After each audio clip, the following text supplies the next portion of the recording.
Fancy garment and kids mall, sherwani, coat pant, three piece, बच्चे और बच्चियों के लिए कई सारे कपड़ों की वैरायटियां। आयशा नगर पुलिस स्टेशन के सामने, हजार खोली, मालेगांव। प्रोप्राइटर चांद खान।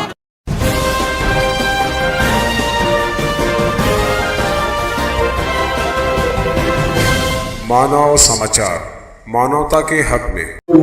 तंजीम इत्तेहादुल सूफिया तंजीम बनाई है मालेगांव शहर में, जिसमें तकरीबन 100 के लगभग हजारों के जिम्मेदारान की एक तंजीम है। औकाफ के ताल्लुक से ही हमने ये तंजीम बनाई है। हमें बहुत खुशी हुई कि आप तमाम हजरात ने इस पर कोशिश की है। तंजीम इत्तेहादुल सूफिया की जानिब से भरपूर हिमायत है। हमारा टीम जो है, आप लोगों से गुजारिश है कि वक्फ दस्तावेज को डिजिटलाइज किया जाए और वक्फ बोर्ड की डिजिटल लाइब्रेरी बनाई जाए और IT एक्सपर्ट का इस पे जो है आप मदद ली जाए। साथ ही साथ शहर लेवल पे वक्फ बोर्ड की एक ऑफिस बनाई जाए जिसको शहरी हालात समझने में आसानी हो। और बिलखुसूस हैदर आजम साहब का शुक्रिया के साथ आपने इस मीटिंग में हमें दावत दी, बहुत बहुत शुक्रिया। और इस तहरीक पे हमारी भरपूर हिमायत है। जहाँ तक आपको हमारी ज़रूरत पड़े, भरपूर आपको मुकम्मल ताईद हिमायत के साथ शुक्रिया। नाम सुना होगा आपने मालेगांव, और लगभग वो 98% मुस्लिम आबादी वाला शहर है। और वहाँ पे बहुत सारे मदरसे बड़े बड़े और बहुत सारे एजुकेशनल इंस्टीट्यूशन है जहाँ पे माइनॉरिटी के स्पेशली मुस्लिम बच्चे जाकर के पढ़ाई करते हैं और तालीम हासिल करते हैं। अस्सलाम वालेकुम वरहमतुल्लाहि वबरकातुहू। तंजीम इत्तेहादुल सूफिया मालेगांव का वफ़द आज मोरखा 13 जून 2023 को मुंबई में सह्याद्री स्टेट गेस्ट हाउस में पहुंचा है। हैदर आज़म साहब और शब्बीर अंसारी साहब की दावत पर अक़लियती उमूर की वज़ीर, मरकज़ी वज़ीर मोहतरमा स्मृति ईरानी साहिबा के 2 जॉइंट सेक्रेटरी के बीच में वक्फ़ अमलाक की मसाइल के ताल्लुक़ से बातचीत करने के लिए पूरे महाराष्ट्र से वक्फ़ अमलाक के ट्रस्टियान ज़िम्मेदारान की मीटिंग बुलाई, जिसमें तंजीम इत्तेहादुल सूफिया को भी दावत दी, जिसकी नुमाइंदगी करने के लिए हमारे साथ में सूफ़ी मोहम्मद रमज़ान चिश्ती साहब, मोहम्मद रमज़ान, मोहम्मद अब्बास साहब और दीगर रुफ़क़ाए कार शामिल है। हमारे मुतालबात में हमने जो मुतालबा रखा वो सबसे पहले ये रहा कि वक्फ़ दस्तावेज़ को डिजिटल किया जाए और वक्फ बोर्ड की डिजिटल लाइब्रेरी बनाई जाए और IT प्रैक्टिस के ज़रिए इसकी मदद ली जाए। और दूसरे मुतालबात में ये रहा कि जो इससे पहले 2019 में BJP गवर्नमेंट ने सर्वे कराया और वो सर्वे किसी को मालूम किसी को नहीं मालूम, फिर भी 93,000 हेक्टेयर ज़मीन डिक्लेयर की। हमारा मुतालबा ये है कि इसे शफ़ाफ़ तरीके से जो है इसे सर्वे किया जाए और इसे डिक्लेयर किया जाए कि वक्फ़ अमलाक की ज़मीन महाराष्ट्र में कितनी है और कहाँ पे है, और इसे डिजिटलाइज तौर पे शो की जाए। और दूसरा मुतालबा ये रहा कि वक्फ़ अमलाक के ताल्लुक़ से शहर वाइज भी ऑफिस का क़याम किया जाए और वक्फ़ बोर्ड में स्टाफ को बढ़ाया जाए। इन तमाम मुतालबात को सुनते हुए वज़ीर अक़लियती उमूर जनाब स्मृति ईरानी के दोनों जॉइंट सेक्रेटरी ने इसे पॉइंट किया और इसे जल्द से जल्द पूरा करने के लिए यकीनी बनाया है। शुक्रिया। नमस्कार और आदाब सबको। मेरे को फरवरी में हज का चार्ज मिला तो मेरे को ये लगा कि मेरे से, क्योंकि मेरे को ज़्यादा हज के बारे में मालूम नहीं था, तो मेरे को एक ही लगा कि मेरे से कोई गलती ना हो जाए। तो मैंने अपनी पूरे दिल से, शिद्दत से कोशिश की कि मैं अच्छी तरह से कर पाऊँ। एंड आज हमने काफ़ी कोशिश की, काफ़ी मेहनत की, काफ़ी चेंजेस की एक चीज मैंने जो महसूस की कि बातचीत करने की ज्यादा जरूरत है, क्योंकि गवर्नमेंट अगर चाहती भी है और जो चेंज करती भी है, आइडिया यही है कि उसको इम्प्रूवमेंट किया जाए, बट आप लोगों को वो पहुंचना चाहिए। सेम चीज में अभी मेरे को ऑनरेबल मिनिस्टर मैडम ने बोला कि आप भी जाइए, तो मैंने बोला मैम कि भी हज का काम चल रहा है तो जेएस वक्त जाएंगे तो मेरी जरूरत शायद ना हो, बट अब मेरे को समझ आ रहा है कि मैडम ने क्यों भेजा। बहुत बड़ी समस्याएं हैं, मेरे को मैं समझ पा रहा हूं कि बहुत बड़ा इशू है, और इसमें एक अपॉर्चुनिटी भी है कि इतनी बड़ा एक land pool, I think third biggest land pool है आफ्टर रेलवेज और आर्मी एंड उसके बाद आपका, तो उसको दो चीजें मेरे को इमीडिएटली मैंने त्योतिया जी से मैंने स्टैटिस्टिक्स मांगे कुछ, ताकि मैं आपके सामने आऊं तो मेरे को कुछ पता होना चाहिए। तो मैंने बोला पिछले 3-4 साल में कितनी कंप्लेंट्स आई सेंट्रल वक्फ काउंसिल को, तो 580 कंप्लेंट्स आई। उनको हमने जब एनालाइज किया तो बेसिकली 3 कंप्लेंट्स मेन निकल के आती हैं। सबसे बड़ा तो ये है कि एंक्रोचमेंट, सबसे बड़ा इशू अगर वक्त में आज है, उसमें सहमति होनी चाहिए कि एंक्रोचमेंट का इशू है।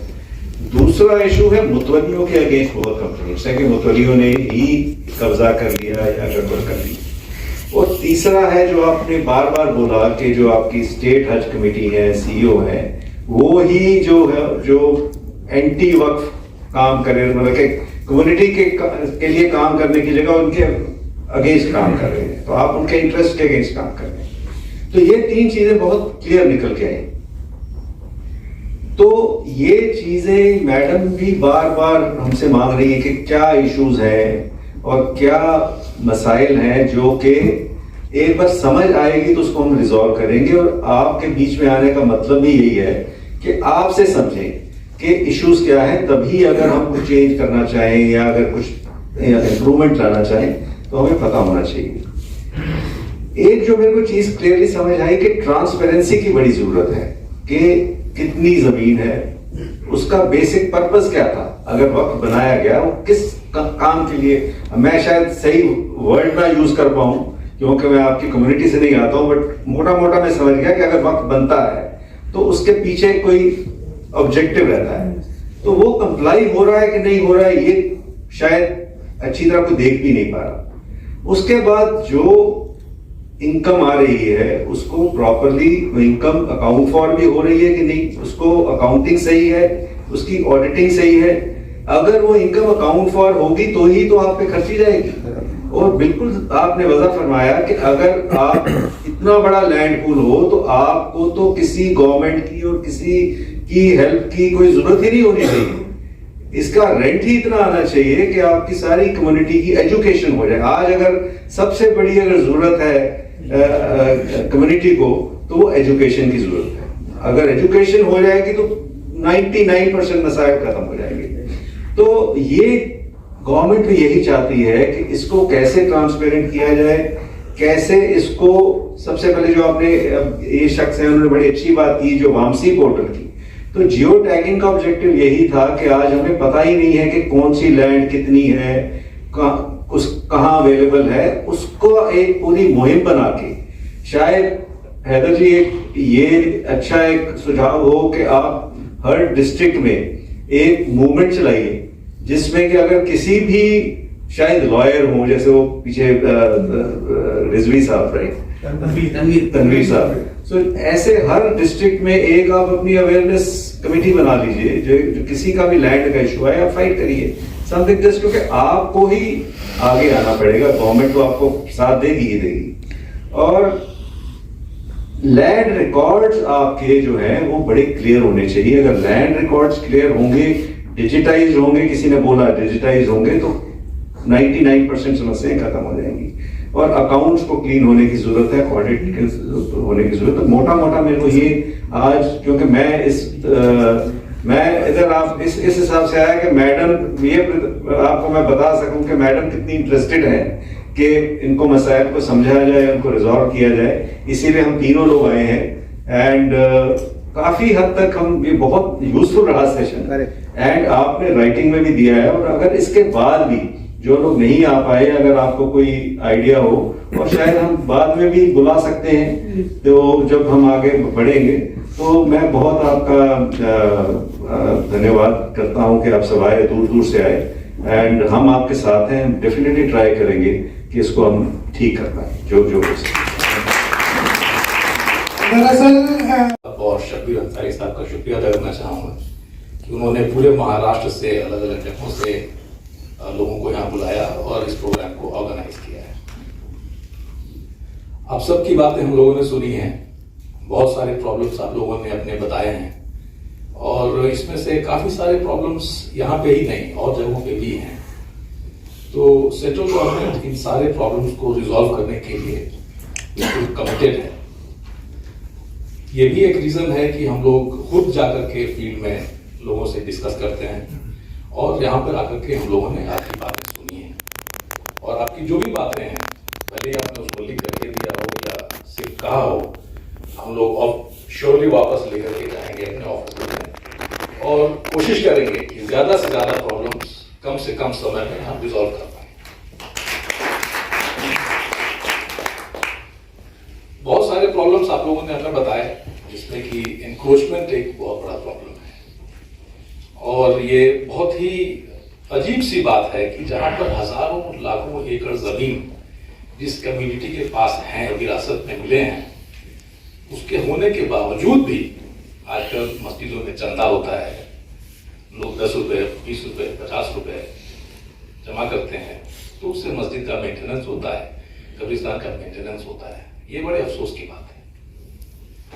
इतनी ज्यादा जमीन ऐसे प्राइम लोकेशंस पे मौजूद है, जिनका अगर सही ढंग से इस्तेमाल किया जाए, तो मुझे लगता है कि कम्युनिटी के सारे बच्चे अच्छे स्कूलों में पढ़ सकते हैं। तो एक तरफ तो सरकार पूरी कोशिश करेगी कि ये सारे प्रॉब्लम्स को हम रिजॉल्व करें जल्दी से जल्दी, लेकिन इसमें आप लोगों के मदद की भी बहुत जरूरत है। जैसे कि आप लोगों ने ये इश्यूज हमें बताए, ऐसे इश्यूज आप लोग अगर सेंट्रल गवर्नमेंट को रेगुलरली उसकी नोटिस में लाया करेंगे, इंक्रोचमेंट कहाँ कहाँ पे हो रहे हैं, कैसे उनको रोकना है, ये सजेशंस अगर आप देते रहेंगे, तो सेंट्रल गवर्नमेंट उसको देखेगी। भले ही ये state government, state Waqf board direct maintenance of waqf में इन्वॉल्व होते हैं, वक्फ का जो डायरेक्ट मैनेजर है वो तो मुतवल्ली ही है, लेकिन स्टेट वक्फ बोर्ड एक बहुत ही इंपॉर्टेंट रोल अदा करता है।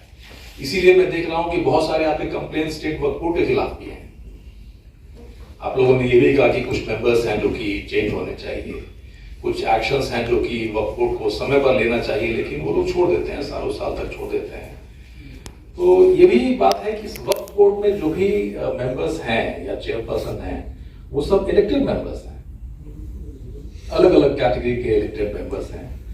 तो कैसे हम इसको बदल सकते हैं, ये भी बहुत ही इंपॉर्टेंट बात आप लोगों ने रेज की है। कैसे हम ऐसे मेंबर्स को उसमें डालें जिससे कि वक्फ बोर्ड और वक्फ की भलाई के लिए वो सही समय पर काम करें, प्रॉब्लम्स को रिजॉल्व करने की कोशिश करें। बहुत सारे प्रॉब्लम्स आप लोगों ने बताए हैं और लिख करके भी दिए हैं, तो जाकर के हम लोग सबको कंपाइल करेंगे और कोशिश करेंगे कि आपके यहाँ ये सारे प्रॉब्लम, जैसे कब्रिस्तान का प्रॉब्लम जो आपने बताया, ये प्रॉब्लम यहाँ के वक्फ बोर्ड से रिजॉल्व होना चाहिए, यहाँ के स्टेट गवर्नमेंट से रिजॉल्व होना चाहिए, और वहां से हम लोग ये कोशिश करेंगे कि ये दोनों ऑर्गेनाइजेशंस आप लोगों के कम से कम इस कब्रिस्तान के प्रॉब्लम को जरूर अटेंड करें, क्योंकि ये एक बहुत ही इमीडिएट प्रॉब्लम है और इसको रिजॉल्व करना बहुत ही जरूरी है।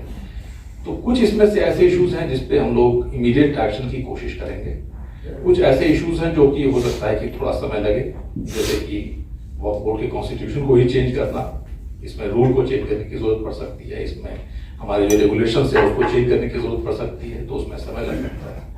लेकिन हमारी पूरी कोशिश ये होगी कि आपके जो जितने भी सुझाव हैं उन सब पर हम लोग गौर करें, और हमें जो भी रेगुलेशंस में चेंज करने की जरूरत है या इंस्ट्रक्शंस इशू करने की जरूरत है, वो सारे इंस्ट्रक्शंस हम समय पर इशू करते हैं, जिससे कि आपके प्रॉब्लम्स रिजॉल्व हो जाए।